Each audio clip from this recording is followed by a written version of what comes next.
আজিকরে আর্থিক দুর্নীতি মামলার তদন্তে আজ ইডির অভিযান একযোগে আজ সকাল থেকে একাধিক জায়গায় ইডির আধিকারিকরা তারা পৌঁছে গিয়েছেন। তল্লাশি শুরু হয়েছে আজ একেবারে সকালে 6:40-এ আজিকরে প্রাক্তন অধ্যক্ষ সন্দীপ ঘোষের বাড়িতে যেমন ইডির একটি দল তারা পৌঁছে গিয়েছেন, যদিও কয়েক ঘন্টা পর 3 ঘন্টা অপেক্ষা করার পর তারা ভেতরে ঢোকেন।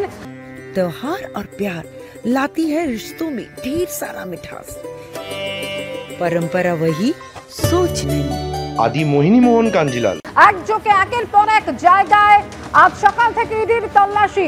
8 জায়গার ছবি মুহূর্তে দেখতে পাচ্ছেন। সন্দীপ ঘোষের বাড়িতে ইডির দল যেমন পৌঁছে গিয়েছে, অন্যদিকে বিপ্লব সিংহর বাড়িতেও আজ সকাল থেকে অভিযান চলেছে। বিপ্লব ঘনিষ্ঠ কৌশিক কোলে তার বাড়িতে ইডির আধিকারিকরা এখনো রয়েছেন, তল্লাশি চলছে সেখানে। ইতিমধ্যে আটক করা হয়েছে সন্দীপ ঘোষ ঘনিষ্ঠ প্রসূন চট্টোপাধ্যায়, যিনি সন্দীপ ঘোষের পিএ বলে নিজেকে পরিচয় দিতেন, এবং সেই প্রসূন চট্টোপাধ্যায়কে সঙ্গে নিয়ে ইডির আধিকারিকরা ক্যানিং এ সন্দীপ ঘোষের যে বাংলো রয়েছে সেখানে তারা পৌঁছে গিয়েছেন।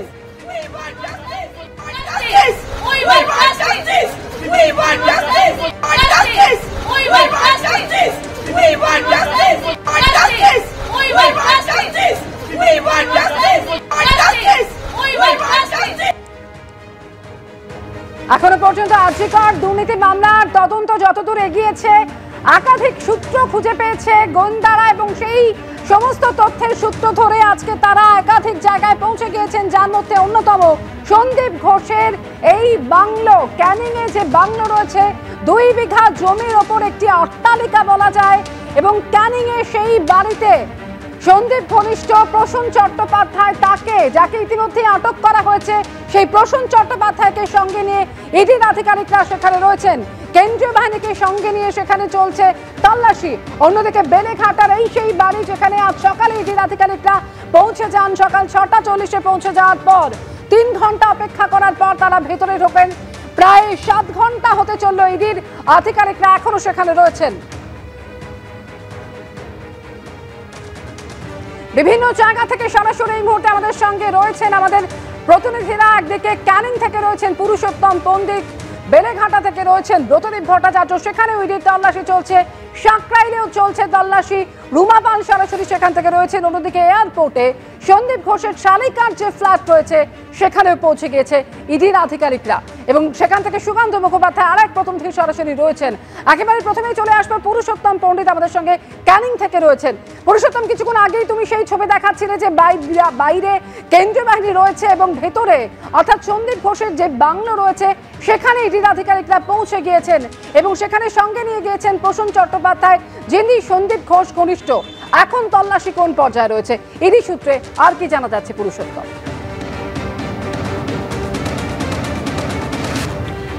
একেবারেই অমৃতা, যে বিষয়টা বলতে চাইবো যে প্রায় 1.5 ঘন্টা হয়ে গিয়েছে, 2:40 নাগাদ এই যে এলাকাটা আমার পেছনে, আমি দেখাতে বলবো আমার সহকর্মী দীপ্তেন্দুকে, এই যে পুরো এলাকাটা আমরা দেখতে পাচ্ছি গেটের ওপরে, এটি পুরো একটি প্রজেক্ট এরিয়া, এবং একটি সংস্থার মাধ্যমে এই পুরো প্রজেক্ট এরিয়ার মধ্যে প্লট করে করে প্রচুর জমি বিক্রি করা হয়েছে বহুজনকে, এবং সেই রকমই একটি প্লট যেটির আয়তন প্রায় 2 বিঘে, সেই 2 বিঘে জমির ওপরে রয়েছে আরজিকর মেডিকেল কলেজের প্রাক্তন অধ্যক্ষ সন্দীপ ঘোষের বাংলো বাড়ি।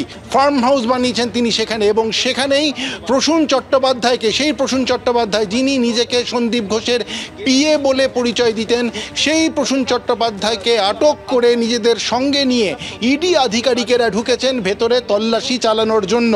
আমরা জানি যে আজকে সকালে প্রায় 6:50 নাগাদ সুভাষ গ্রামের দেপাড়াতে প্রসূন চট্টোপাধ্যায়ের যে বাড়ি, সেই বাড়িতে পৌঁছে যান ইডি আধিকারিকেরা। যেমনটা আমরা দেখছি যে আর্থিক দুর্নীতির তদন্তে, আরজিকর কাণ্ডে সন্দীপ ঘোষের বিরুদ্ধে ওঠা বিভিন্ন আর্থিক দুর্নীতির তদন্তে ইডি আধিকারিকেরা যেমন বিভিন্ন জায়গায় আজ সকাল থেকে তল্লাশি চালাচ্ছেন, ঠিক সেরকমভাবেই প্রসূন চট্টোপাধ্যায়, যিনি নিজেকে পিএ বলে পরিচয় দিতেন, সন্দীপ ঘোষের পিএ বলে পরিচয় দিতেন, তার বাড়িতেও আধিকারিকেরা পৌঁছে যান। প্রায় 7 ঘন্টা ধরে জিজ্ঞাসাবাদ চলে, তারপর তাকে বার করে আটক আটক করে নিয়ে তারা বেরিয়ে আসেন এবং পৌঁছে যান তারা ক্যানিংয়ের এই মধ্যনারায়ণপুর এলাকার এই এলাকাতে, যেখানে এই বিশাল অঞ্চলের মধ্যে 2 বিঘে জমিতে সন্দীপ ঘোষের ফার্ম হাউস রয়েছে।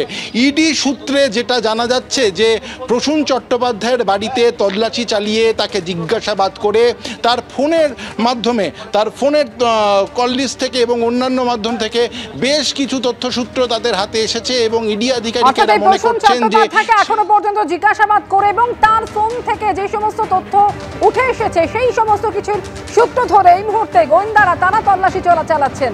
আরো 3 প্রতিনিধি আমাদের সঙ্গে সরাসরি রয়েছেন 3 জায়গা থেকে। ব্রতদীপ ভট্টাচার্য, রুমা পাল আমাদের সঙ্গে রয়েছেন, তাদের প্রত্যেকের কাছে আসবো। তবে তার আগে সন্দীপ সরকার আমাদের প্রতিনিধি এই মুহূর্তে রয়েছেন আমাদের সঙ্গে। সন্দীপ, এই প্রসূন চট্টোপাধ্যায় যিনি সন্দীপ ঘোষের পিএ বলে পরিচয় দিতেন এবং সেমিনার হলে সেই ভাইরাল ভিডিও, সেখানেও দেখা গিয়েছিল এই প্রসূন চট্টোপাধ্যায় সম্পর্কে এখনো পর্যন্ত আর কি জানা যাচ্ছে? সন্দীপ ঘোষের কতটা ঘনিষ্ঠ ছিলেন তিনি? একেবারে তিনি অত্যন্ত ঘনিষ্ঠ ছিলেন, যে কারণে প্রায় 2-2.5 বছর কার্যত তার ছায়াসঙ্গী বলা যেতে পারে আরজিকর মেডিকেল কলেজে প্রসূন চট্টোপাধ্যায়। এটাই ছিল তার পরিচয় এবং নিজেকে আত্মসহায়ক বলে পরিচয় দিতেন প্রসূন চট্টোপাধ্যায় এবং সন্দীপ ঘোষের চেম্বারে তার অবারিত দরজা ছিল। এই প্রসূন চট্টোপাধ্যায় তিনি আরজিকরে সন্দীপ ঘোষের ছায়াসঙ্গী হলে কি হবে, তিনি স্বাস্থ্য দপ্তরে একজন কর্মী, ডেটা এন্ট্রি অপারেটর।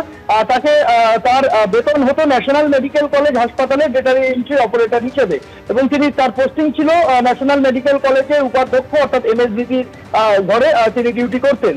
এই প্রসূন চট্টোপাধ্যায় তার যে হাজিরা খাতা, সেই হাজিরা খাতা ইতিমধ্যেই ভাইরাল হয়েছে। সেই হাজিরা খাতায় দেখা গিয়েছে যে তিনি নিয়মিত তার সেই হাজিরা খাতায় ইন এবং আউটের সই রয়েছে। যে 9 তারিখ এই কাণ্ডটা সামনে আসে, অর্থাৎ যে 9 তারিখ এই তরুণী চিকিৎসকের মৃতদেহ সামনে আসে, সেই 9 তারিখও কিন্তু দেখা গিয়েছে যে ন্যাশনাল মেডিকেল কলেজের হাজিরা খাতায় তার সই রয়েছে, ইন এবং আউট 2 জায়গাতেই সই রয়েছে।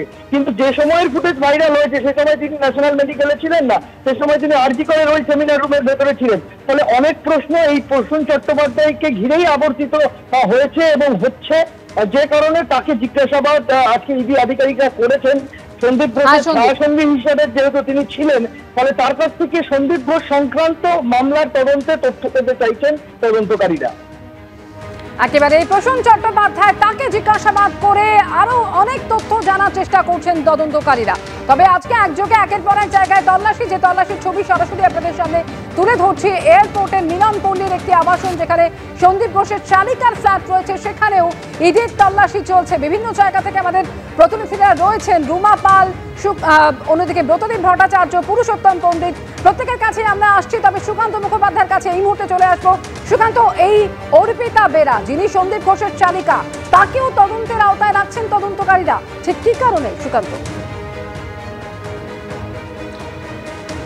একদম, দেখো, সন্দীপ ঘোষের পাশাপাশি তার যারা ঘনিষ্ঠরা রয়েছেন তাদের প্রত্যেকের বাড়িতে যেমন আজকে রেড চলছে, সেখানে কিন্তু তার পাশাপাশি তার পরিবারের যারা সদস্য রয়েছেন তাদের একাধিক ঠিকানাতেও কিন্তু আজকে এই একই রকমভাবে তল্লাশি চলছে। আজকে প্রথমেই ইডি আধিকারিকদের একটি টিম চন্দননগরে যায়, যেখানে সন্দীপ ঘোষের শ্বশুর বাড়ি, কিন্তু সেখানে গিয়ে তারা তাদের কাউকে পাননি। সেখান থেকে তারা এয়ারপোর্টের এই মিলনপল্লীর আবাসনের একটি ঠিকানা পান এবং তোমাকে সরাসরি দেখানোর চেষ্টা করবো। সেন্ট্রাল ফোর্স যারা ইতিমধ্যে বাড়ির গেট কার্যত ঘিরে রেখেছেন, এখানে এটা হচ্ছে ব্লক 2, এখানে 2টি ফ্ল্যাটের সন্ধান কিন্তু ইডি আধিকারিকেরা পেয়েছেন।